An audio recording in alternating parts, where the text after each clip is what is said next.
You thought golf was knee socks, wooden clubs, and plaid pants. Guess what?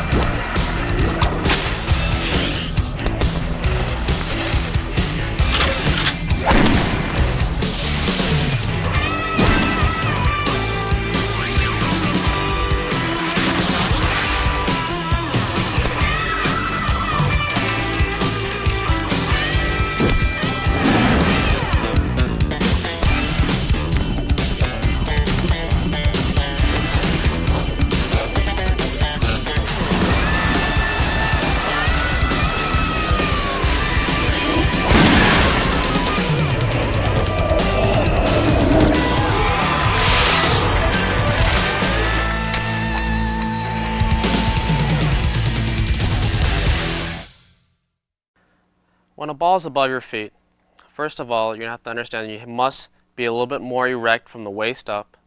2, put a little bit more weight on the balls of your feet. And lastly, aim a little bit further right because you will draw or pull the ball a fraction more. Well, when a ball is below your feet, first of all, you're going to have to bend your knees a little bit more. After you bend your knees a little bit more, you have to make sure your weight is more towards your heels. And then lastly, you're going to have to aim a little further left because more than likely your ball will cut a little bit. When chipping with a 3-wood or a fairway wood, what you must understand that you must use a putting grip. What I like to use is a reverse overlap, which is my natural putting grip. I like to put my right index finger and my right thumb on the shaft. I play my ball off my right toe, and from there I make my same chipping stroke like I normally would. On a little chip shot around in greens, I like to weaken my left hand, or just move it a little more left on the club. From there, that means my back of my left hand is facing the target. I cock the club up a little bit quicker and try and drag the back of my left hand towards the target. When you're playing out a really deep rough, you must squeeze your left hand a little bit tighter, cock the club up a little bit quicker on the way back, and then from there, release it as hard as you can on the way down. Alright, when drawing the ball, again, you want to face the club at the target, aim a little bit further right now, and from there, take the club along your foot line, on the way through, swing along your foot line again, which is right of the target. Welcome to 1999, the year of the cyber athlete, the year of epic EA Sports action, the year we go big, big, big, the year of wake up and smell the competition, because we're dialing it up with skull-thumping attitudes, combustible personalities, and moves that'll shock Mr. Highlight Reel. We're gonna stare you down, throw you around, and kick the door in. So say hello, because we'll make thunder with our hits. Take your soul to the hole and melt asphalt. Look for ear-shattering board music, rattled walls, shredded pitch, a formal introduction to the canvas, and of course, the foam finger salute. Bring it on, baby. We're ready. Are you? Sincerely, the cyber athletes of EA Sports. It's in the game. Let's get it on! EA Sports. It's in the game. When fading the ball, place the club head facing the target, open up your stance, which is facing a little bit left, and from there take the club along your foot line, and then on the way down swing along your foot line, which is left of the target. When a ball ends up in a fairway bunker, you must choke down just a fraction, preferably about a half an inch. On the way back, try and keep your width, or what I would like to say, keep your hands as far away from your head as possible on the way back, especially at the top of the golf swing, and from there, pick the ball off the sand. Well, hitting a bunker shot, first of all, you have to open up your stance, which is left of the target, lay your face wide open. From there, you want to, as you take the club back, try and cup your left hand as much as possible at the top of your golf swing, and from there, go ahead and swing left of the target.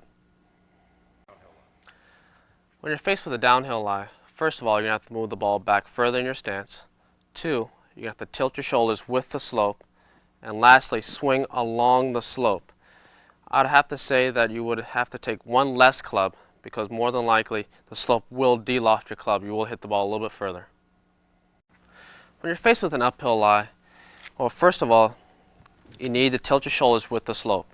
Second, you need to play the ball a little bit more forward in your stance. And thirdly, you must aim a little bit right, because more than likely you pull the ball off an uphill lie.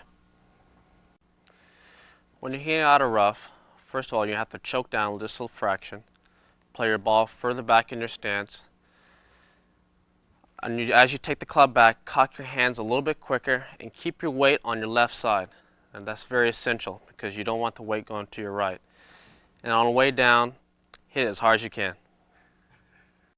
When I'm preparing to hit a putt, I always make a 360-degree walk around the hole. I start going left and go counterclockwise. From there, I get behind the ball and I get into a crouch in which I usually cover my face so I have a tunnel vision, something like this. That enables me to block out everything from cameras to people and just let me focus strictly on my line and how I want it to get the ball in the hole. After I determine the line and the pace, from there I go ahead and feel the putt with my hands. As I'm getting over the ball, I'm thinking nothing but pace. And from there I try and feel the pace of my stroke. Get into a good rhythm. I take 1, 2, and on my second practice stroke, I look up at the hole to try and get a feel for how hard I'm supposed to hit this putt. Then I place the club head behind the ball, take 1 look, 2, and my last look, my third time, I take a little bit longer of a look to get the picture of the hole, and from there I go ahead and stroke it. When playing into a strong headwind, I like to widen my stance, which lowers my center of gravity. I move my ball a fraction more back in my stance. From there, I aim a little bit more right, because I know I'm going to draw the ball a little bit going into the wind, which keeps the ball a little bit lower. When you have a strong wind coming out of the left, what I like to feel is my stance again is a little bit wider, my center of gravity lowers, and from there I aim a little bit further left to use the wind. When the wind's coming out of the right, what I like to do is aim a little bit further right so I can use the wind, and from there I widen my stance again, which lowers my center of gravity, which should enable me to maintain balance.